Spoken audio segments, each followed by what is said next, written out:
Okay, तो खैर दिन की शुरुआत थोड़ी एक नेगेटिव न्यूज़ के साथ। किर्लोस्कर जी देखिए, एक इंडियन ऑटो इंडस्ट्री में एक बहुत बड़ा नाम रहे हैं, काफ़ी एक इंडस्ट्री के डॉयन रहे हैं। उन्होंने काफ़ी एक इंडस्ट्री को एक पहचान दी थी, काफ़ी एक बिंदास स्पोक्स पर्सन भी रहे हैं इंडस्ट्री के लिए। काफ़ी उनसे चर्चा भी हुई थी और मीडिया पर भी काफ़ी आते थे वो, और उनकी कमी खलेगी, इस इंडस्ट्री को खलेगी क्लियरली कमी। और काफ़ी यंग एज में उनकी डेथ है, तो थोड़ा सा शॉकिंग न्यूज़ के साथ आज हम शो स्टार्ट कर और रहे हैं। हमेशा जब भी बातचीत होती थी एक स्माइलिंग फेस, बिल्कुल। हमेशा मुस्कुराते हुए बहुत बड़ी तरीके से जवाब देते थे सारे। Rest in peace sir. लेकिन चलिए, बुधवार की सुबह, हफ्ते का मिड पॉइंट और वो इंपॉर्टेंट सेशन जब कल की एक्सपायरी के लिए हम प्री पोजीशन कर रहे होंगे भारतीय बाजार। और इस सेशन की अहमियत तो हाईलाइट हो चुकी है, किस तरह के इंपॉर्टेंट इवेंट्स हमारे सामने खड़े हुए हैं। हमारे लिए आज शाम को हमारा Q2 GDP का आंकड़ा आएगा।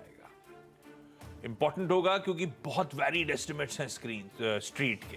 तो देखते हैं ग्रोथ की रफ्तार धीमी तो पड़ेगी, किस हद तक धीमी पड़ने की तैयारी हो रही है। हमारा ही नहीं, यूएस का भी Q2 GDP का advanced estimate, second advanced estimate आ जाना है। तो ग्रोथ की रफ्तार को लेकर क्वेश्चन जो लगे हुए हैं वो फोकस में रहेंगे। ज्यादा इंपॉर्टेंट लेकिन अब तक फेड के गवर्नर्स, फेड के प्रेसिडेंट्स के तमाम बयान, और उन बयानों पे हमने देखा किस तरह की वॉलेटिलिटी यूएस के बाजार और दुनिया भर के बाजारों ने झेली थी। आज सबके पापा जेरोमी पावेल साहब, फेड चेयर की खुद की स्पीच लाइंड अप है, और वो स्पीच का जो टॉपिक है economic outlook, inflation and the labour market. तीनों इंपॉर्टेंट चीजें आज वो स्पीच बड़ी इंपॉर्टेंट होगी। स्ट्रीट ये देखना चाहेगी क्या वाकई कुछ हद तक डविश साउंड कर भी रहे हैं, क्योंकि हम सब स्टेप डाउन होगा फेड उसकी बातचीत कर रहे थे। उस तरह की झलक आती है कि नहीं आती स्पीच में, ये बहुत इंपॉर्टेंट होगा आज शाम को। एमएससीआई के ग्लोबल इंडिसेस का जो जिग है आज से इफेक्टिव होने जा रहा है। कुछ फ्लोज इंडिया में चैनलाइज होने थे, कुछ हद तक वो हमने कल के सेशन में होते हुए देखा था, परसों के सेशन में, और आज वो एक्चुअल एडजस्टमेंट होंगे। किरीट पारेख कमेटी अपनी वो फाइनल रिकमेंडेशंस, कल आपने चैनल पे पारेख साहब को देखा भी था, बातचीत हुई थी। आज जो फाइनल रिकमेंडेशन सरकार को सौंपने जा रही होगी, ये सब एक्शन कम है तो प्राइमरी मार्केट्स का एक्शन और टूल पकड़ता हुआ नजर आएगा। और इनमें से ज्यादातर इवेंट शाम को प्ले आउट होंगे, तो हमें उसकी तैयारी करनी है। ये सब इवेंट्स पे हम कल सुबह खुलते ही रिएक्ट कर रहे होंगे।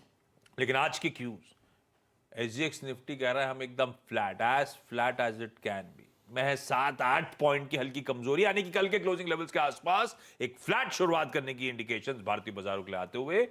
दरअसल इसी तरह का मूड दुनिया भर का था। यूएस भी मिला जुला कामकाज, डाउ एकदम फ्लैट था, S&P भी फ्लैटिश था। हाँ, नैस्डैक थोड़ा सा दबाव में, वो भी इंडिविजुअल स्टॉक्स के मूवमेंट के चलते। अदरवाइज वहां का सेशन भी एकदम काम था, टसल था, लेकिन फ्लैट लाइन के आसपास ही दिन भर कामकाज हुआ डाउ में। और आज सुबह एशिया भी मिलीजुली पिक्चर प्रेजेंट कर रहा है। ऐसे में नीरज जी बगल में बैठे, पहले इनसे बातचीत कर ली जाए, पहले समझ लिया जाए आज के ग्लोबल संकेत हैं कैसे। ये क्या सिर्फ फ्लैटनेस, कामनेस पॉवेल साहब की स्पीच से पहले की है, या कुछ और इंटरनल्स भी है? लार्जली ये उसी की वजह से है। और दूसरा चीन वाला भी, वो भी फैक्टर प्ले आउट हो रहा है, अच्छे से प्ले आउट हो रहा है। टेक्नोलॉजी